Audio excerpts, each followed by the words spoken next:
Merci d'avoir cliqué sur cette vidéo. C'est la plus importante de toute ma vie. Voilà, je le précise. Alors, exceptionnellement, je vais vous demander de bien vouloir ne pas la commenter avant de l'avoir terminée parce que je vous jure que vous ne pouvez pas anticiper les directions que va emprunter cette vidéo. En fait, j'ai un truc à annoncer. C'est un projet sur lequel je travaille en secret depuis longtemps. Et même si vous n'avez jamais vu une seule de mes vidéos, déjà, bonjour, mais ça peut totalement vous intéresser parce que ça n'a absolument rien à voir. Mais alors, rien!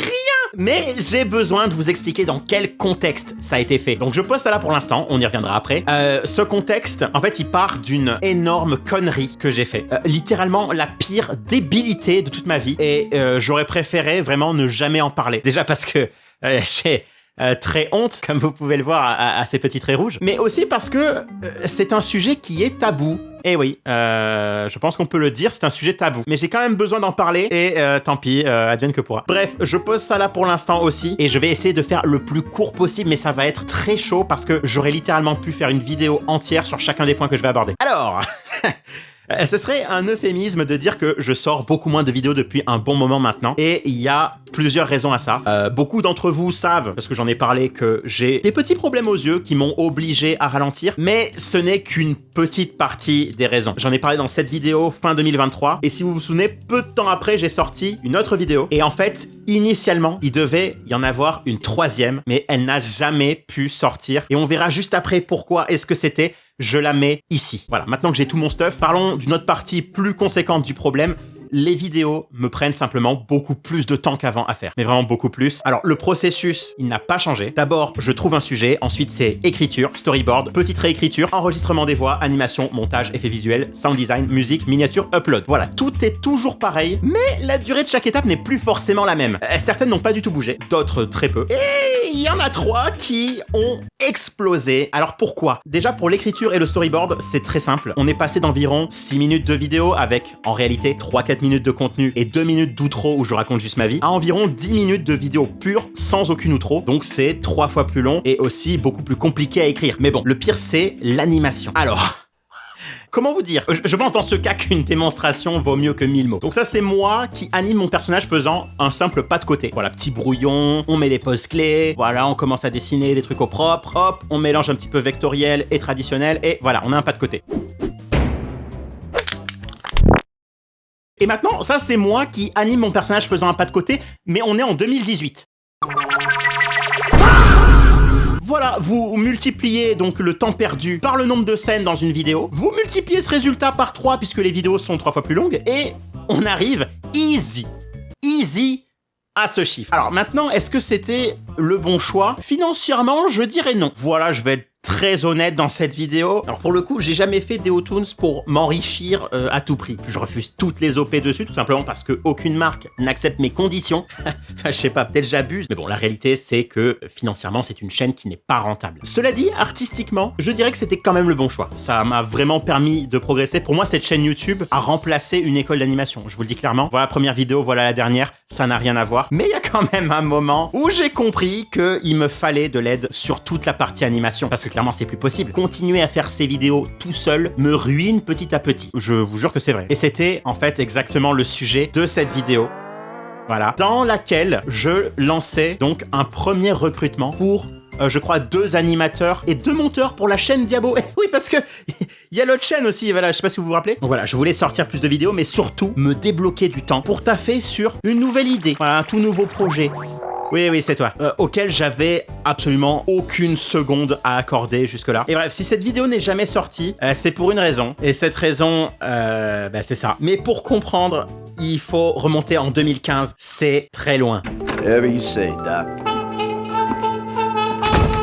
Donc voilà, on est en 2015. YouTube semble pouvoir devenir un métier. Moi, je suis alors très motivé, mais également très ignorant, très mal entouré et surtout extrêmement con. Je me fais approcher par cette entreprise qui me dit pouvoir m'aider à monétiser mes vidéos en échange de X% de mes revenus dus à ma chaîne YouTube. À cette époque et pendant encore très longtemps après, je n'y connais rien, je n'y comprends rien, je n'y bite rien, je n'aime pas ça, je veux pas comprendre, ça m'énerve, je déteste l'administratif. Je lutte encore tous les jours de ma vie contre une phobie administrative. C'est un truc qui m'emmerde à un point que vous pouvez pas imaginer. Et je vous la fais très courte. Évidemment, ils ont pris ma thune. Ils ont absolument rien fait pour moi pendant des années. Et je n'ai absolument rien fait contre ça.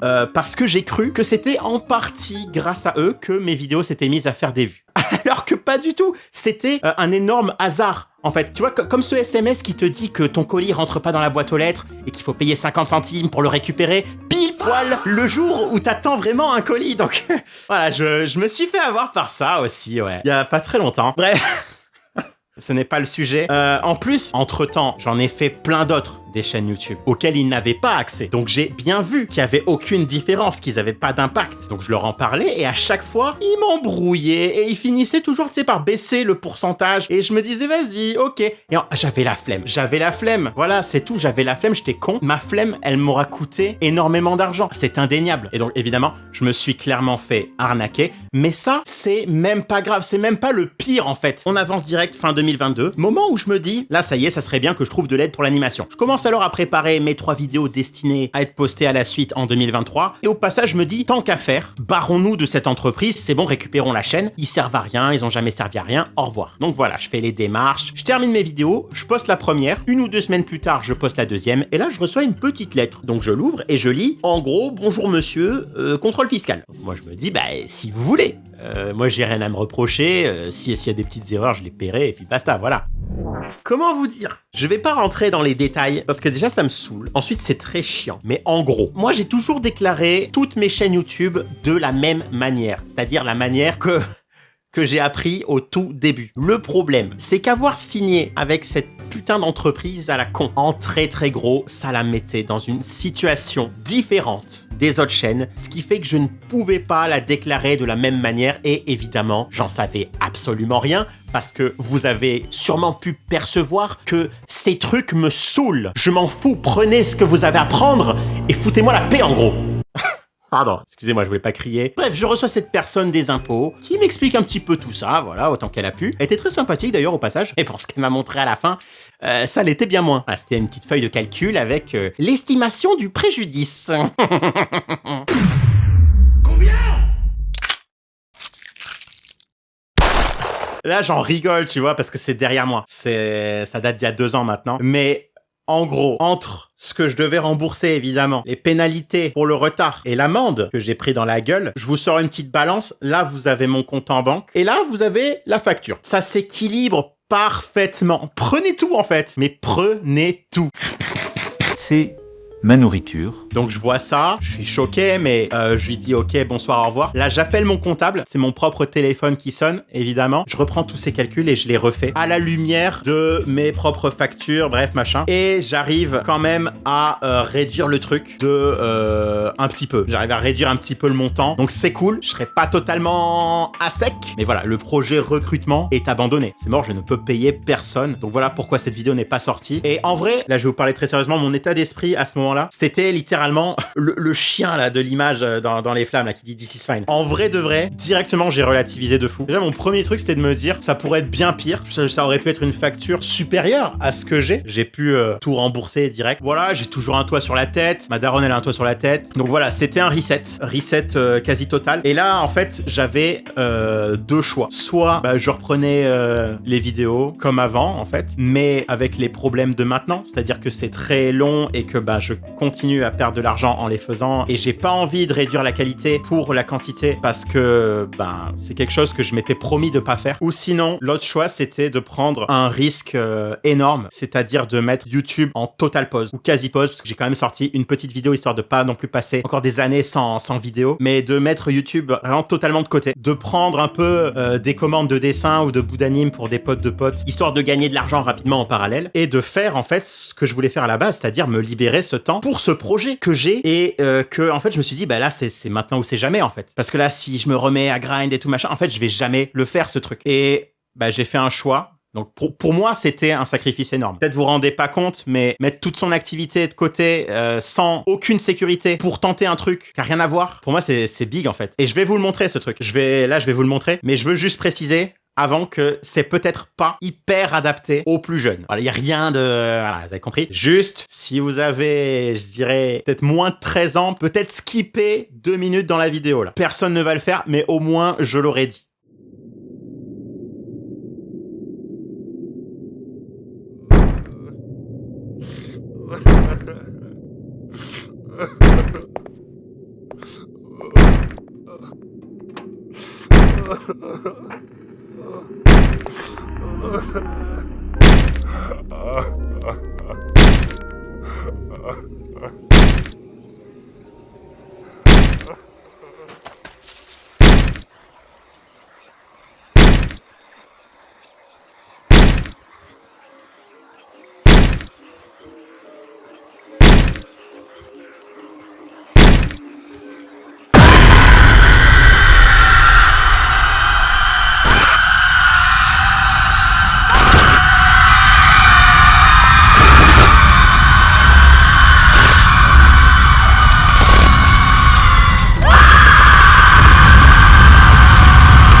Donc voilà, vous l'avez compris, je pense, je travaille sur un petit jeu indé d'horreur inspiré par Princesse Sarah et Les Malheurs de Sophie. Et ça reprend pas du tout l'histoire, c'est une histoire originale, mais ça reprend en fait les grandes thématiques, c'est-à-dire le deuil, la chute sociale, la maltraitance, et ça reprend aussi l'époque début 1900, fin d'ère victorienne, voilà, ce genre d'ambiance. Et voilà, le jeu, je vais pas plus m'étaler dessus ça, parce qu'en fait, je pourrais littéralement en parler des heures et des heures, tellement le projet m'a passionné, me passionne. Vraiment, je suis hyper heureux d'avoir fait ça. Mais la vidéo, pour moi, elle est beaucoup trop longue. Donc, je vais juste vous dire ce que, pour moi, vous devez savoir absolument par rapport au projet. Alors, Dead Serious Interactive, c'est quoi? C'est mon studio que j'ai créé. Donc, je suis tout seul dedans, évidemment, pour l'instant. Et donc, sur le jeu, j'ai fait la programmation, la moitié des animations, l'histoire, les dialogues, l'interface et le sound design. Pour la 3D, c'est des commandes et des achats. Et les musiques, c'est pas encore sûr. Voilà. Et maintenant, la seule demande que j'ai à vous faire, et c'est hyper important, c'est est-ce que vous pouvez aller wishlist, c'est-à-dire mettre dans votre liste de souhaits ce jeu. Il y a le lien dans la description, sinon vous allez sur Steam, vous tapez The Daughter, vous cherchez mon jeu et vous le mettez dans votre liste de souhaits.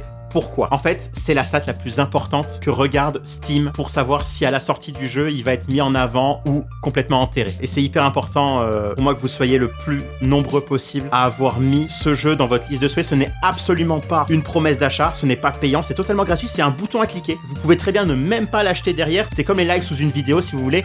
Plus c'est gros, plus c'est mis en avant. Donc vraiment, c'est hyper important, c'est vraiment la seule chose que je vous demande par rapport à ce projet. Et maintenant, et vraiment, je vous jure que je suis dégoûté. Je suis vraiment dégoûté d'avoir à faire ça. Ça n'aurait jamais dû être le cas. Mais je vous propose, pour ceux que le projet aille, pour ceux qui peuvent, je vous relance mon Tipeee, que j'ai totalement remis à 0, remis à 9. Pour la simple et bonne raison que, si vous voulez, à la toute base, je voulais faire un jeu très court. Et en fait, je me suis totalement pris dans le truc. J'ai fait un truc qui est beaucoup plus large. Je ne pourrais même pas dire pour l'instant exactement la durée du jeu, mais c'est bien plus que ce que j'avais prévu. Et du coup, là, pour moi, le jeu, il mérite au moins encore 5 mois de développement. Et vous savez très bien que quand un développeur dit qu'il lui faut 5 mois, vous pouvez doubler le truc dans votre tête. Parce que c'est... trop dur à prévoir. Pour moi, il faut 5 mois, mais c'est impossible de savoir. Et sauf que moi, le jeu, j'avais prévu qu'il soit terminé là en fin d'année et je peux plus me permettre là de travailler dessus à temps plein. Je vais être très très honnête, moi, le jeu, quoi qu'il arrive, je le ferai. D'une manière ou d'une autre, je le ferai parce que je suis déjà hyper avancé dans le truc, j'y tiens, voilà. Juste, si j'ai pas d'aide, ça sera un projet sur le côté. Clairement, ça sera un projet sur le côté. Si vous êtes suffisamment à avoir envie que le projet, il existe, sachant que, voilà, c'est mon premier jeu. Ça sera pas le prochain Resident Evil, je tiens à vous le dire direct. Alors j'ai mis tout mon cœur dedans. Je vais faire un jeu dont je peux être fier. Ça, c'est sûr. Mais voilà, avec mes compétences, puisque je pars de rien. À la base, je n'ai jamais fait de jeu avant. Pour l'instant, je suis très content de ce que j'ai fait. Et voilà, mais juste garder en tête, c'est un projet solo et je vais tout faire pour qu'il soit aussi cool que je peux le faire. Mais voilà, si vous êtes suffisamment à avoir envie que ça existe, le Tipeee, il est là. Et malheureusement, en tout cas là pour l'instant, je peux pas vous dire, il y aura plein de goodies à la clé, des machins. Pour l'instant, moi, tout ce que je vais faire, là, dans les prochaines semaines, c'est là, je vais bosser sur une démo où il y aura une petite partie du jeu. Donc voilà, le concept d'une démo, c'est ça, c'est tu prends une petite partie et t'essayes de la faire le plus au propre possible pour que ça ressemble à ce que tu veux que tout le jeu soit. Et ça, cette petite partie qui ne spoilera, je pense, quasiment rien de l'histoire, mais qui pourra vous montrer un peu l'ambiance, un peu le gameplay, un peu tout ça, ça, je vais le mettre à disposition. Ça sera un point exe à télécharger. Ça sera sur le Tipeee. Toute personne qui aura tipé, que ce soit 5 euros, 2 euros, même 1 euro, il n'y aura pas de palier. Toute personne qui aura typé pourra en fait tester et si vous voulez me faire des retours, voilà, ça sera l'endroit pour ça. Ensuite, voilà, moi, toutes les 2 semaines, je ferai une sorte de rapport, un petit article sur Tipeee qui détaillera l'avancée du jeu avec une barre de pourcentage d'avancement. Voilà, donc toutes les 2 semaines, vous verrez le truc avancer avec des screenshots, quelques textes, sans que ce soit chiant, tu vois, mais voilà. Et si j'ai besoin de faire tester un truc, ce sera là que ce sera posté, ça sera pareil à chaque fois. Un point exe à télécharger. Et vraiment, voilà, je veux préciser que moi, peu importe qu'il y ait 0 euros ou qu'il y ait X euros, moi, le projet, je vais le faire. D'une manière ou d'une autre, je vais le faire. Et oui, putain, je vais répondre directement à des questions qui sont totalement légitimes de se poser et que je me dis, si moi, j'y ai pensé, il y a des gens qui vont y penser, c'est sûr. Vous savez, pour certains, que j'ai été... Et je pense, certains d'entre vous, c'est possible. En tout cas, on est plusieurs à avoir été les victimes d'un ou plusieurs développeurs véreux qui, sur la base de cet exact modèle économique, c'est-à-dire regardez, je fais un jeu et faites des dons sur Tipeee ou Patreon, ont étiré à mort le développement de leur jeu pour, évidemment, derrière, étirer la longueur des abonnements que prenaient les gens à leur Patreon ou leur Tipeee. Voilà, j'en ai fait les frais et c'est vraiment pour ça que je veux le préciser. Ce n'est absolument pas mon objectif. Et pour vous le prouver, là, je prends un engagement là maintenant avec vous. Vous pouvez clipper ça, me le ressortir quand vous voulez. Là, si dans un an, jour pour jour, le jeu il est pas sorti, le Tipeee, je le ferme. Je le ferme et je finis le jeu. Vraiment, je vous le dis très clair, cette arnaque n'aura pas lieu. Deuxième point que je veux absolument préciser, j'ai absolument aucun secret sur ce projet. Je répondrai à n'importe quelle question. J'ai absolument rien à cacher et il n'y a aucun, si vous voulez, stratagème derrière ce Tipeee. J'adorerais continuer le développement de ma poche à temps plein, mais je n'ai juste pas les fonds nécessaires pour maintenir là 5 mois de pur développement, si tant est que ce soit 5 mois. Donc l'argent de ce Tipeee, c'est avant tout pour ça, pour le jeu, mais je tiens quand même à dire que le jeu, je le fais seul. Je vais pas là maintenant recruter des développeurs pour m'aider à ce stade du truc. Ça n'a aucun intérêt. Ça serait carrément plus long. Et donc si je dis ça, c'est parce qu'en fait, je m'emballe peut-être, mais imaginons que j'ai plus d'argent que nécessaire sur ce Tipeee. Qu'est-ce que je vais faire du reste? Eh ben très simplement, je vais faire ce que je voulais faire à la toute base, c'est-à-dire recruter 1 ou 2 monteurs, 1 ou 2 animateurs et être enfin capable de reprendre les vidéos en parallèle du développement, ce que je voulais faire à la toute base. Voilà, donc ça c'est dans un monde utopique, mais au moins vous savez exactement où ira l'argent et ce que vous avez en retour. Voilà, je ne peux pas être plus honnête que dans cette vidéo, mais voilà, le principal c'est vraiment, et ça c'est gratuit pour tout le monde, c'est aller mettre ce jeu dans votre liste de souhaits. Je le répète, si vous avez oublié, c'est le plus important. Je vais de ce pas commencer à bosser sur la démo du jeu et je vous tiens au courant toutes les 2 semaines sur Tipeee pour les tipeurs et les réseaux sociaux, sûrement on verra. J'ai plus l'habitude d'utiliser les réseaux sociaux, mais voilà, je le répète, wishlist, et pour ceux qui peuvent, si vous voulez me faire un petit cadeau de Noël, un petit abonnement même à 1 euro, ce serait incroyable. Mais voilà, je vous souhaite de très bonnes fêtes et merci de m'avoir écouté.